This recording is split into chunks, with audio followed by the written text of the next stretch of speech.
Torah or Parshas Mishpatim, page Ayin Tes, bottom of the first column. Okay, the Rebbe is explaining the concept of shakel v'akod in the spiritual eretz of not having a permanent ava v'yido, meaning you have children but you bury them, and then you have the level of a baron, and then you have even a deeper level that there's not even a keli for it. Then you don't even have a woman. Not that you have a woman, you don't have give birth. You don't. What? Oh. So then you don't even have the ability. So he says, what's the answer for that? Keli reikan. Make an empty vessel that you allow Hashem to come into, which is a broken heart. And he says, how do you come to that level? By not even desiring permissible things. Because then you have to be an extremist. Because again, you have no vessel for elokus, so you have to be a very big extremist. And he says, and he says the Kiddush cup you have to wash inside and outside. Right? Like you take, how do you make a vessel? You take a piece of silver and then you bang it until you make an inside of it. So you have to break it, break yourself until you make a vessel, and that vessel needs to be washed. He said, after you make this clean, washed out vessel, you still have to find advice within yourself how to get it done right.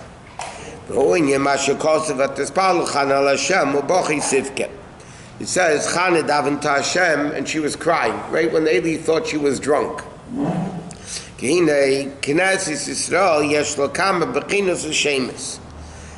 The Yidden, Knesset Yisrael, have many different names. And obviously names, like we said last night, it's not stam names, it's different functions of the Neshama and Hashem.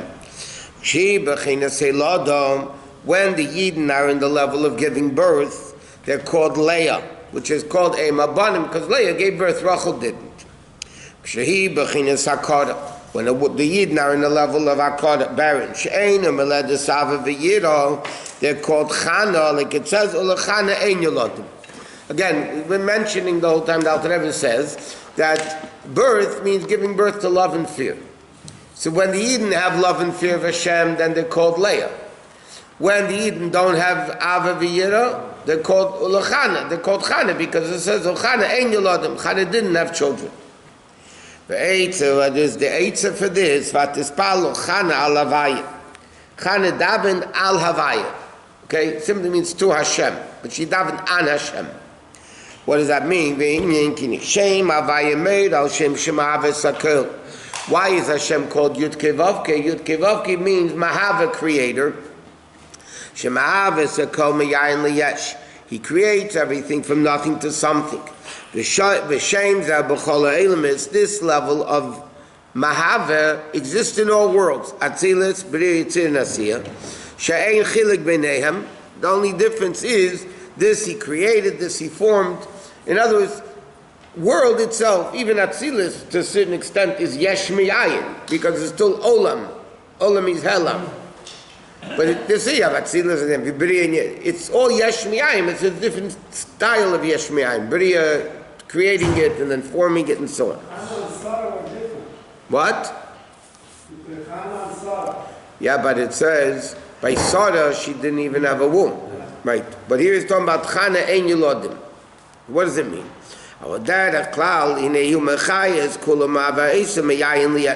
Nevertheless, there are different levels. But what does Yud Kevavke mean? Yud Kevavke means he's Mahava, he's creating worlds. Achamitis.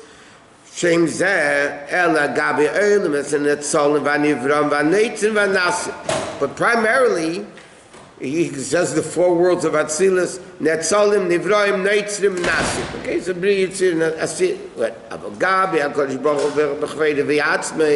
but as far as the essence of Hashem, you can't even use the name Yud Kevavke. In other words, even the Yud Kevavke is the essential name of Hashem. It's greater than all the other seven names of Hashem. Nevertheless, it's still a name. It's still the way Hashem comes into world.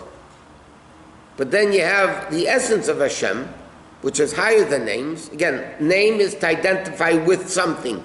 The name of Hashem is the way Hashem identifies with the world. There's the way Hashem identifies with Chesed, Gvur, Tiferes, Kel, Elokim, Avai, and so on. It says, Vein in Duvtvosim, at the beginning Mitzias Klal, like it says, Ani Avai Lo Shanisi, Va'ato Kedim Shini V'Ra'ilam, Va'ato Shalachan V'Ra'ilam. Then you have a level of Ato.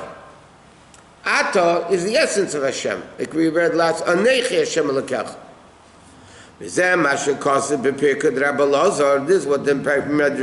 Rabbi Lazar says. Actually, Nivra Elam, before Hashem created the world, Pirkei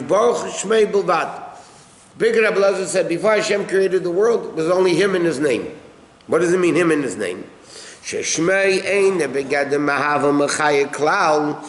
not even, and it says like this, before Hashem created the world, it was Him and His name, Levad.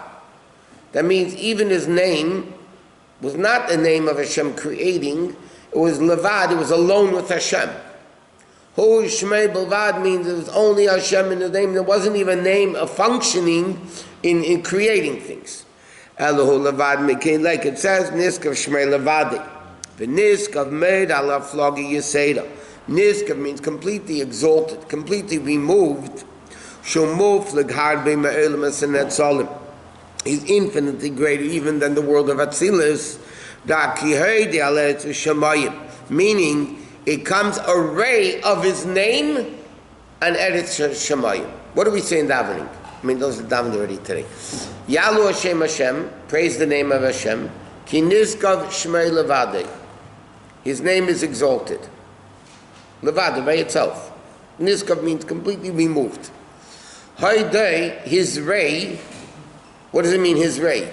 Not the ray of Hashem. The ray of His name is Eretz Shemayim. Right? That means Hashem Himself is above names, completely removed from anything of world. But He elevates His keren, the horn, meaning on top of the, and 1 second, to be the close nation. To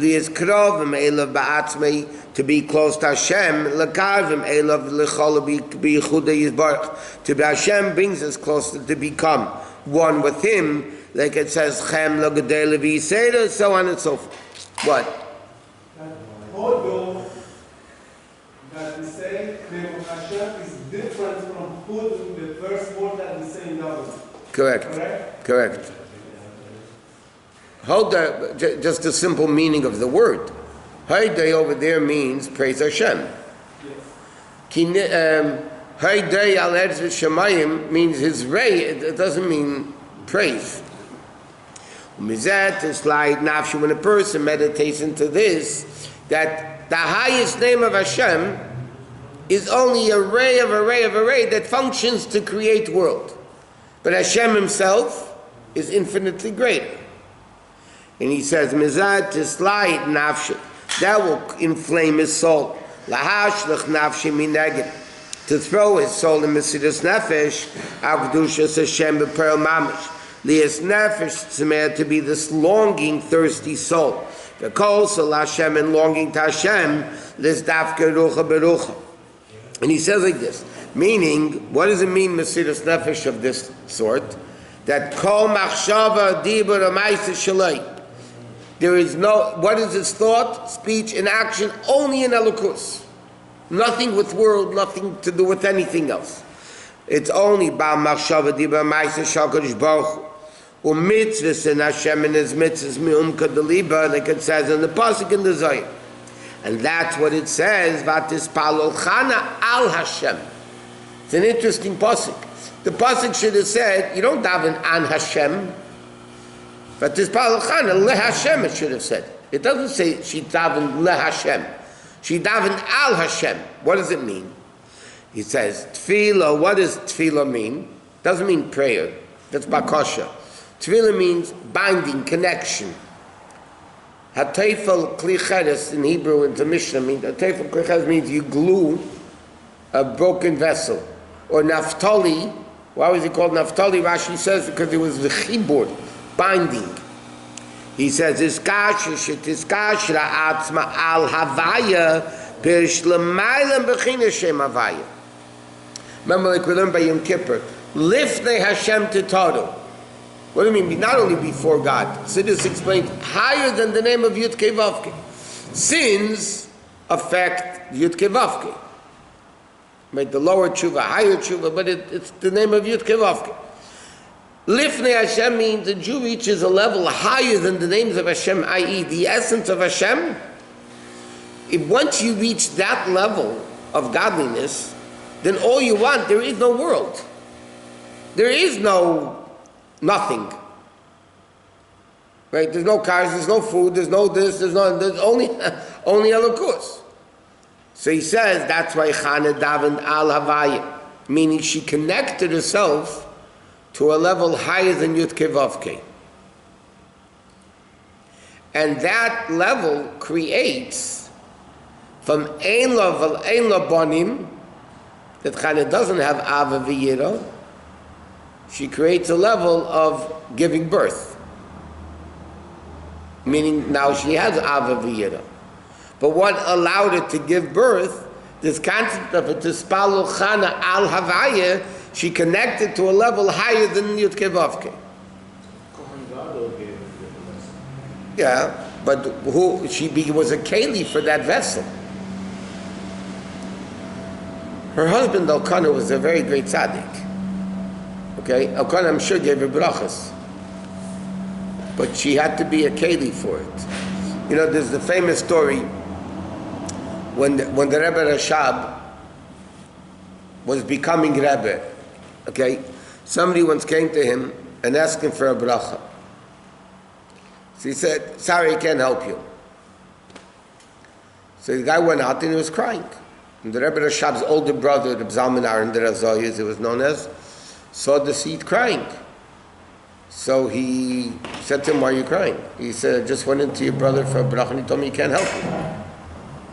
So the older brother went into his kid brother, went to the Rebbe Rashab, he says, "What is this?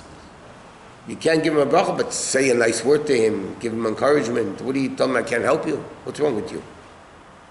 So the Rebbe Rashab said, "Okay, let him come in again." He came in again, and he gave him a bracha and it helped. So the Rebbe, when he told the story, asked the question, what happened over here? Why didn't the Rebbe Rashab give him a bracha? I mean, the Rebbe Rashab was the Rebbe. Why didn't he give him encouragement? He said, "I can't help you." I mean, what type of thing is this? So the Rebbe explains, the Rebbe Rashab saw that person wasn't a vessel for a bracha yet. He just wasn't the vessel. He didn't give him a bracha. It's like pouring rain on uncultivated land. Nothing's going to grow. So what he did was, he had to make the guy into a keli. So what did he do? He said, "I can't help you." He knew what would happen is, the person would be broken within himself, and then he would become a keli. So not Chas v'Shalom, you didn't want to help him. That's the way he helped him. He had to be a keli for it. So when Chana davened al Havaya, then she became a keli, the vessel for Eli HaKohen, the Kohen Gadol's bracha, that she should give birth. Or the same thing the Rebbe explains when Rabbi Lazar ben Rab Shimon saw that ugly guy and said, "Look how ugly you are," and he said, "Go to the one that made me." It wasn't Stam Rab Shimon, Rabbi Lazar ben Rab Shimon was number 2 tzaddik of the generation. Like Rabbi said, if there's 2 tzaddikim in the world, it's me and you. If there's one, it's me. Okay? Rabbi Lazar was number 2. Avis. You remember Avis used to be number 2? He was the holy. So why do you tell this guy you're ugly? What is he? The beauty pageant in Atlantic City that he says that you're ugly or not ugly. So the Rebbe explains, Rabbi Lazar ben Rab Shimon saw this guy was not a keli. He wanted him to realize that he has a greatness. He is a creation of Hashem. How did Rabbi Lazar get the guy to realize that he is a creation of Hashem? He had to make him a keli. How did he make him a keli? By breaking him. He said, "You're ugly." Not Chas v'Shalom he meant anything bad. He realized the person needs to be made a keli into a keli. So he says, that's what it says. Misham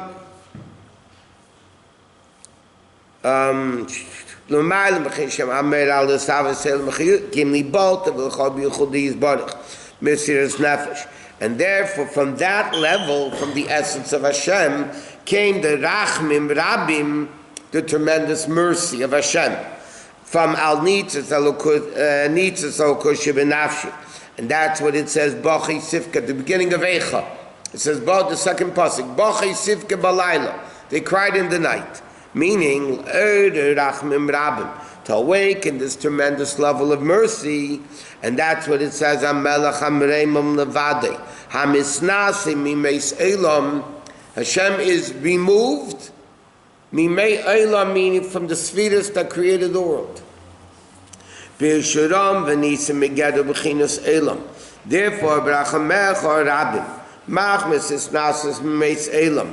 therefore, because Hashem, that level of godliness, which is infinitely greater than world, doesn't need a vessel of world to make a keli for it. In normal levels, you need a vessel with a keli, the or and the keli.